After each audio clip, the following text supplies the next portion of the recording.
국정원에서 이렇게 잘못하면 파견간 검찰이 이러면 안 됩니다. 네. 이래야 되는데 거기 껴갖고 사건을 조작하고 댓글도 사무실을 위장으로 만들고 그렇죠. 자료를 너무 조작하고 기가 막힌 거죠. 아니 9년 동안 나를 안 망한 게 진짜 다행이에요.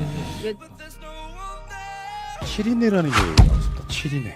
아, 이 사람들은 어떤 모임 만드는 걸 정말 좋아해요. 남재준을 중심으로 한 부산지검장 이번에 그 피의자 신분으로 부산지검장이 서울중앙지검에 가서 조사받고 나왔어요. 피의자 신분으로 15시간 동안. 그 어떤 상황일까도 되게 궁금해요. 7인회 중에 한 명이 남재준 다음에 장호중 뭐 이렇게 그다음에 쭉쭉 나오는 거죠. 그러니까 이렇게 보시면 됩니다. 국정원에도 파견 나간 검사가 기본적으로 있습니다. 이번 적폐청산 팀뿐만 아니라 원래 그런 사람들이 한 무더기가 돼가지고 검찰이 국정원을 수사 못하게 만드는 정도 용도로 써먹는 거예요. 심지어 국정원 관련해서 무슨 재판 받잖아요. 국정원 직원이나 원세훈이 그러면 파견된 검사가 변호사의 역할까지 해줬다고. 하는 이게 자체가 말이 안 되는 거고 어쨌든 간에 그 7인회가 국정원을 검찰이 수사 못하게 방해하는 거 다음에 NLL 대화를 공개하는 거 이런 것들을 다 남재준을 중심으로 한 7인회가 기획하고 실행했다는 거예요. 네, 국정원이라는 조직이 정말 그렇게 매력적인가 봐요. 외부에서 보면 좀 뭔가 좀 무서운 마음도 들고 좀 미스터리하고 의혹의 어떤 생각이 더 많이 드는데 그 내부에서 보면 내 원래 소속돼 있던 조직을 배신하고서라도 충성하고 싶을 만큼 매력적인가 봐요. 너무 좀 신기하더라고요. 그 검찰이라는 그 신분이 가지는 대한민국 사회에서의 그 이점, 그 비교 우위 같은 것도 엄청 큰 거잖아요. 근데 그것보다 훨씬 더 좋으니까 국정원에 충성했을 거 아니에요. 첫 번째는 돈이고 두 번째는 권력이었겠죠. 권력의 핵심으로 다가간다라는 그런 뉘앙스 때문에 충성했을 거고 두 번째는 영수증 없이 쓸 수 있는 돈이 너무 많으니까 아마 그쪽에 충성했을 확률이 자유로움. 높아요. 예, 자유로움. 영수증이 없는 세계의 자유로움. 예. 그래서 공무원 세계에 갇혀 있다가 너무 자유로운 거예요. 돈 쓰는 게. 이쪽에 아마 줄을 됐을 거고요. 얘네들은 근데 7인회? 아, 말도 잘 만들어. 팔선녀. 이게 어떻게 됐을까? 잊고 있었어요, 팔선녀. 그러게요. 팔선녀, 7인회. 그 다음에 또 뭐 있죠? 아, 문고리 3인방. 또 뭐 있죠? 숫자에 관계된 게? 그 7인회 멤버들이 누구예요? 부산지검장을 지낸 장호중 감찰실장, 현재 법무연수원 연구위원이고요. 변창훈 법률보좌관, 현재 서울고검 검사입니다. 오아무개 국정원장 특보, 고아무개 국방보좌관. 여기까지는 이제 남재준이 데리고 온 걸 거예요. 예. 군에서. 네. 그리고 조아무개 감사관, 변아무개 정보비서관, 하경준 대변인 등입니다. 지금 조아무개, 변아무개, 하경준 이런 사람들은 아마 국정원 직원일 가능성이 내부 직원, 없죠. 예. 내부 직원. 그러니까 검사와 남재준이 데리고 온 측근들과 그리고 원래 국정원 직원들 이런 사람들이 국정원 내에서 당시에 실세였다는 거 아니에요. 예. 이것도 재밌는 거. 남재준이 국정원장 할 때 또 다른 한 축에서는 제2차장이네 뭐네 해가지고 우병우에 네. 특보하는 사람이 있어. 직보하는 사람. 예. 그러면 이게 아사리판인 거죠. 네, 그렇죠. 이쪽에서는 이제 권력들이 자꾸 막 누려. 예. 그 박근혜 정권의 청와대 오다에 의하면은 뭐 NLL 대화록 같은 거 막 뿌려. 그러면서도 실제로 국정원에서는 진짜 중요한 정보는 청와대의 우병우 정도에게 직보가 되고 이런 관점으로 갔다는 거 아닙니까? 그러니까 이 7인회라는 사람이 매주 모였다 하잖아요. 네. 매주 한 번씩 모여서 낮 시간 동안 했는지 저녁에 저녁 식사를 하면서 모였는지는 몰라도 자기 딴에는 굉장히 심각한 분위기로 어떤 사명감? 그러면 비밀스러운 결사체 느낌으로 모였을 거 아니에요. 애국심으로 모였겠죠. 네. 근데 또 한 축에서는 우병우한테 또 직보로 다뤄 원장을 건너뛰고 직보하고 이 사람들은 남재준 중심으로 해가지고 그 당시에 권력을 국정원 내에서 마음껏 누리면서 예를 들어 검찰이 대선 개입 사건 수사하려고 압수수색할 때 그 가짜 사무실 만들었다는 것도 다 여기서 주도를 했다는 네, 건데 네. 국정원은 국정원장 밑에 1차장, 2차장, 3차장 그 나름대로의 그 네. 시스템이 있잖아요. 그것을 완전히 무력화시키는 식으로 1차장, 2차장, 3차장은 지금 배제된 상태 아닙니까? 네. 그러면서 실제 남북 정상회담 회의록, NLL 대화록이라고 하는 거 이거를 일반 문서로 일단 재분류해가지고 이거를 당시에 새누리당 정보위원들한테 공개하는 것도 7인회가 결정을 내렸다는 거예요. 이것도 국정원의 어떤 권력이랄까 국정원 자체를 비선화시켜버린 그런 대표적인 네. 모양새라고 보는 거죠. 제가 보기에는 이 7인회라는 게 하는 역할이 지금의 그 언론을 통해서 나온 이 정도가 아니고요. 사실은 국정원의 전반적인 모든 사항들을 기획하는 부서다라고 저는 보거든요. 그러니까 국정원의 업무를 기획했다 뿐이 아니고 이명박근혜 정권 동안 국정원의 무소불위의 권력을 휘두르던 것이 사실은 이 7인회라고 불리어지는 특히 박근혜 정권에서 얘네들이 사실은 대한민국의 국정을 기획하지 않았나 저는 그런 의심까지 해봅니다. 그러면서 우병우한테 특보 들어가는 라인은 박근혜한테 들어가는 게 아니라 우병우한테 들어가는 거는 대통령이라는 거를 유명무실하게 만들어 놓고 국정원에서 국가의 모든 것들을 기획해서 그 정보를 청와대에 전달해서 실행하게 만들고 그리고 또 다른 한편으로는 검찰과 이 새누리류 애들에게 보내서 실행하게 만들고 그러니까 실행범들을 여러 군데를 두는 거죠. 검찰, 청와대, 뭐 국방부나 기무사는 당연히 들어가고요. 그리고 새누리류 정당까지 해서 실행범들을 만들고 얘네들은 기획하는 일을 하지 않았나 의심이 좀 들어요.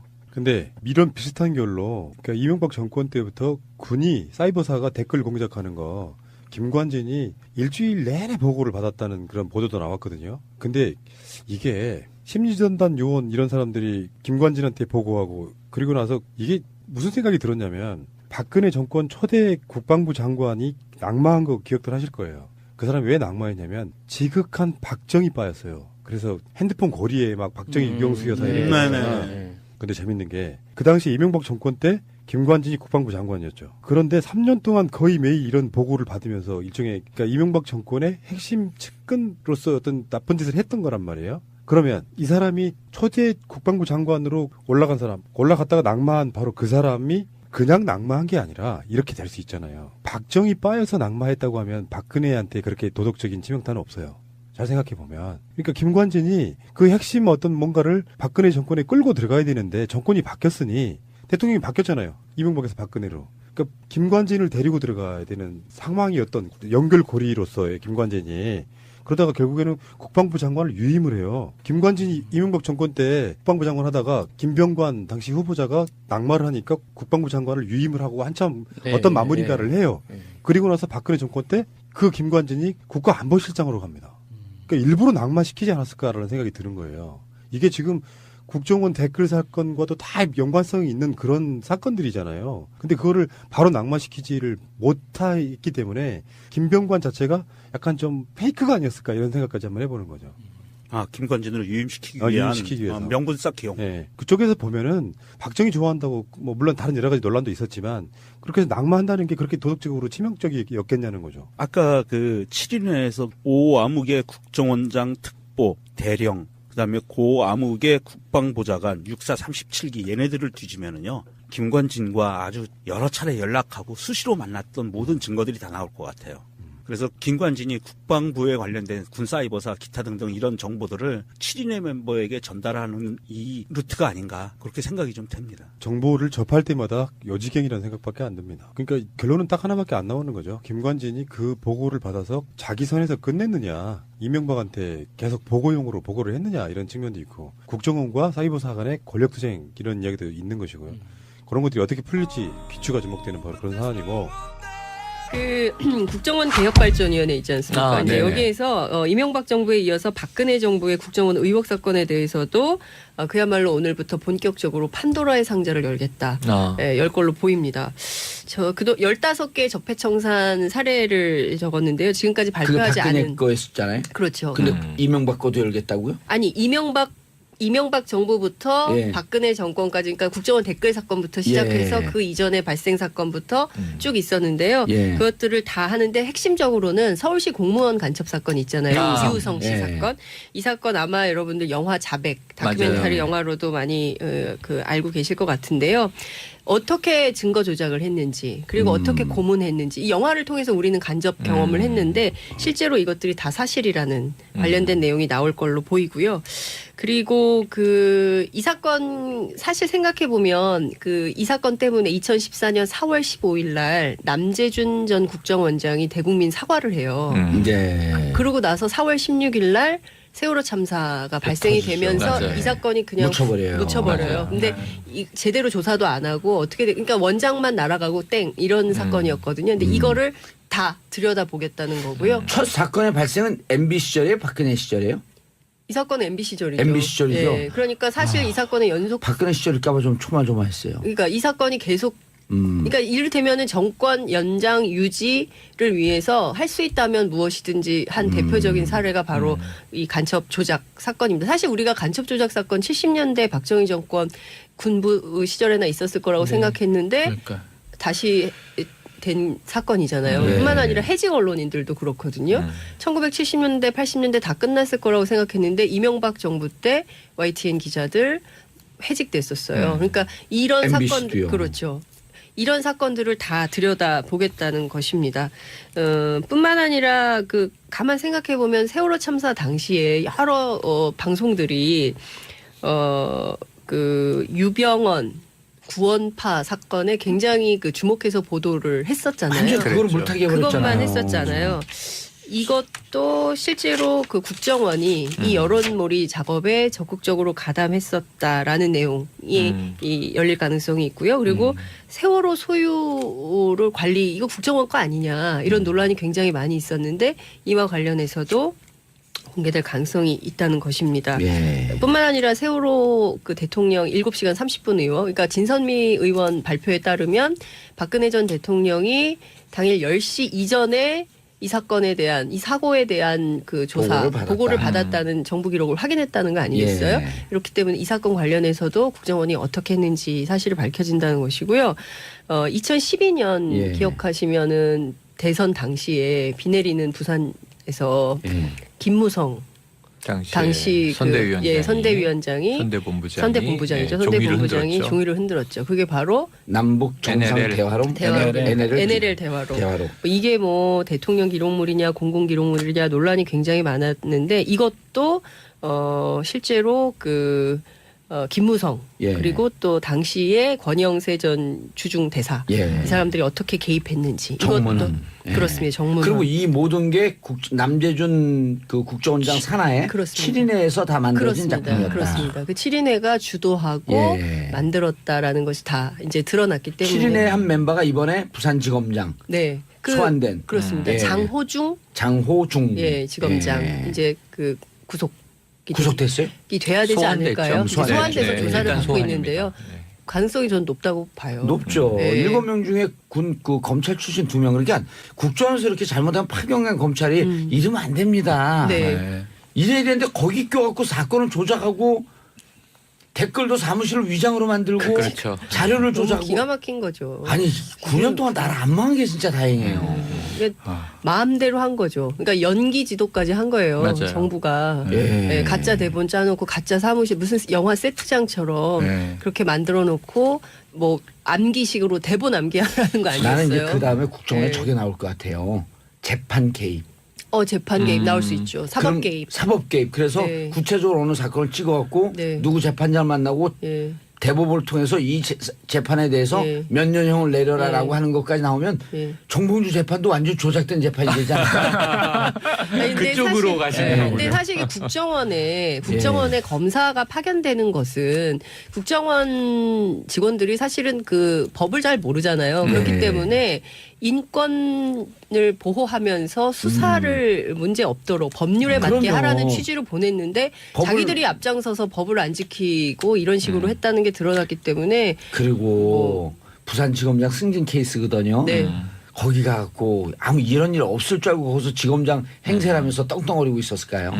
그러니까요. 아. 무엇보다 이 NLL 대화록 파문 굉장히 심각한 그 외교 사안이기도 했어. 세상의 대통령 그 정상회담 대화록을 공개하는 나라가 어떻게 예. 어떤 나라가 와서 다음 그 대화를 하겠냐 이런 얘기가 있었는데요.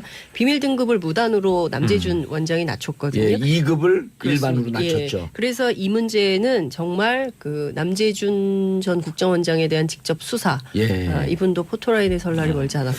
이게 그 최강욱 변호사가 네. 한미연합사 연합사령관 부사령관이 포스타거든요. 우리나라 포스타죠. 예, 그거를 2001년인가 2002년도에 구속을 시켰어요.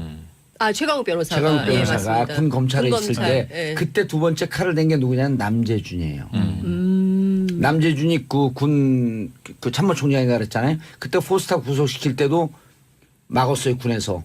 그걸 최강욱이 역사상 이렇게 부패한 사람이 또 있으면 내봐라. 이러면서 구속을 시켰거든요. 야. 근데 남재준 칼을 딱 칠 때 예. 청와대 386 핵심 실세들이 막았어요. 군 검찰에 일부 소영주의 그 사로잡힌 군 검찰이 오버하고 있다. 이렇게 보고서 올라오면서요. 그래서 남재준을 그때 참여정부 때 디펜스를 했어요. 못치게. 나중에 국정원까지 왔고 이 짓을 하는데 참여정부에서 이거 한 사람들 내가 지금 얘기하는데 누가 그거 한지 알거든요. 자기 자신이.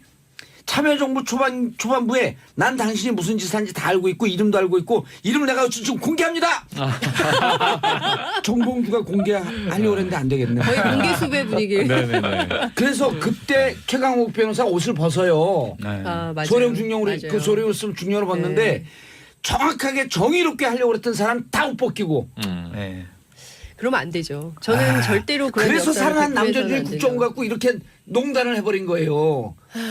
내 열이 받네 이게. 말씀 안 하셨는데 지금 막 실검에 명단 올라올 것 같은 불안감이 드는 네티즌 수사대들이 네티즌 지금 다 누구야 막 이러면서 예. 찾는 추적을 것 같아요. 하고 있을 겁니다. 아니 우리가 검색하세요 그럼 바로 실검 1순위로 떠 그래서 그런 거 하면 안 되죠. 신태균님 참 어디까지가 끝일까 이런 나라가 있을까 9년 동안 나라 안 망한 건 왜 그런 줄 아세요? 5천만 국민들이 위대했기 때문에 안 망한 겁니다. 맞습니다. 맞습니다. 완전히 무력화시키는 식으로 1차장, 2차장, 3차장은 지금 배제된 상태 아닙니까? 그러면서 실제 남북 정상회담 회의록, NLL 대화록이라고 하는 거, 이거를 일반 문서로 일단 재분류해가지고, 이거를 당시에 새누리당 정보위원들한테 공개하는 것도 7인회가 결정을 내렸다는 거예요. 이것도 국정원의 어떤 권력이랄까, 국정원 자체를 비선화시켜버린 그런 대표적인 네. 모양새라고 보는 거죠. 제가 보기에는 이 7인회라는 게 하는 역할이 지금의 그 언론을 통해서 나온 이 정도가 아니고요. 사실은 국정원의 전반적인 모든 사항들을 기획하는 부서다라고 저는 보거든요. 그러니까 국정원의 업무를 기획했다 뿐이 아니고 이명박근혜 정권 동안 국정원의 무소불위의 권력을 휘두르던 것이 사실은 이 7인회가 7인회라고 불리어지는 특히 박근혜 정권에서 얘네들이 사실은 대한민국의 국정을 기획하지 않았나 저는 그런 의심까지 해봅니다. 그러면서 우병우한테 특보 들어가는 라인은 박근혜한테 들어가는 게 아니라 우병우한테 들어가는 거는 대통령이라는 거. 예. 그래서 공무원 세계에 갇혀 있다가 너무 자유로운 거예요. 돈 쓰는 게. 이쪽에 아마 줄을 댔을 거고요. 얘네들은 근데 7인회? 아, 말도 잘 만들어. 팔선녀. 이게 어떻게 됐을까? 잊고 있었어요. 팔선녀. 그러게요. 팔선녀, 7인회. 그다음에 또 뭐 있죠? 아, 문고리 3인방. 또 뭐 있죠? 숫자에 관계된 게? 그 7인회 멤버들이 누구예요? 부산지검장을 지낸 장호중 감찰실장, 현재 법무연수원 연구위원이고요. 변창훈 법률보좌관, 현재 서울고검 검사입니다. 오아무개 국정원장 특보, 고아무개 국방보좌관. 여기까지는 이제 남재준이 데리고 온 걸 거예요. 예. 군에서. 네. 그리고 조아무개 감사관, 변아무개 정보비서관, 하경준 대변인 등입니다. 지금 조아무개, 변아무개, 하경준 이런 사람들은 아마 국정원 직원일 가능성이 내부 직원, 없죠. 예. 내부 직원. 그러니까 검사와 남재준이 데리고 온 측근들과 그리고 원래 국정원 직원들 이런 사람들이 국정원 내에서 당시에 실세였다는 거 아니에요. 예. 이것도 재밌는 거. 남재준이 국정원장 할 때 국정원에서 이렇게 잘못하면 파견간 검찰이 이러면 안 됩니다. 네. 이래야 되는데 거기 껴갖고 사건을 조작하고 댓글도 사무실을 위장으로 만들고 그렇죠. 자료를 너무 조작하고 기가 막힌 거죠. 아니 9년 동안 나라 안 망한 게 진짜 다행이에요. 7인회라는 게 나왔습니다. 7인회. 아, 이 사람들은 어떤 모임 만드는 걸 정말 좋아해요. 남재준을 중심으로 한 부산지검장 이번에 그 피의자 신분으로 부산지검장이 서울중앙지검에 가서 조사받고 나왔어요. 피의자 신분으로 15시간 동안. 그 어떤 상황일까도 되게 궁금해요. 7인회 중에 한 명이 남재준 다음에 장호중 뭐 이렇게 그다음에 쭉쭉 나오는 거죠. 그러니까 이렇게 보시면 됩니다. 국정원에도 파견 나간 검사가 기본적으로 있습니다. 이번 적폐청산팀뿐만 아니라 원래 그런 사람들이 한 무더기가 돼가지고 검찰이 국정원을 수사 못하게 만드는 정도 용도로 써먹는 거예요. 심지어 국정원 관련해서 무슨 재판 받잖아요. 국정원 직원이나 원세훈이 그러면 파견된 검사가 변호사의 역할까지 해줬다고. 하는 이게 자체가 말이 안 되는 것 같고 어쨌든 간에 그 7인회가 국정원을 검찰이 수사 못하게 방해하는 거 다음에 NLL 대화록 공개하는 거 이런 것들을 다 남재준을 중심으로 한 7인회가 기획하고 실행했다는 거예요. 네, 국정원이라는 조직이 정말 그렇게 매력적인가 봐요. 외부에서 보면 좀 뭔가 좀 무서운 마음도 들고 좀 미스터리하고 의혹의 어떤 생각이 더 많이 드는데 그 내부에서 보면 내 원래 소속돼 있던 조직을 배신하고서라도 충성하고 싶을 만큼 매력적인가 봐요. 너무 좀 신기하더라고요. 그 검찰이라는 그 신분이 가지는 대한민국 사회에서의 그 이점, 그 비교 우위 같은 것도 엄청 큰 거잖아요. 근데 그것보다 훨씬 더 좋으니까 국정원에 충성했을 거 아니에요. 첫 번째는 돈이고 두 번째는 권력이었겠죠. 권력의 핵심으로 다가간다라는 그런 뉘앙스 때문에 충성했을 거고, 두 번째는 영수증 없이 쓸 수 있는 돈이 너무 많으니까 아마 그쪽에 충성했을 확률이 자유로움. 높아요. 예, 자유로움. 영수증이 없는 세계의 자유로. 또 다른 한쪽에서는 제2차 장인의 모래 해가지고 우병우에 네. 특보하는 사람이 있어. 직보하는 사람. 네. 그러면 이게 아사리판인 네, 거예요. 그렇죠. 이쪽에서는 이제 권력들이 자꾸 막 누려. 그 박근혜 정권의 청와대 오다에 의하면은 뭐 NLL 대화록 같은 거 막 뿌려.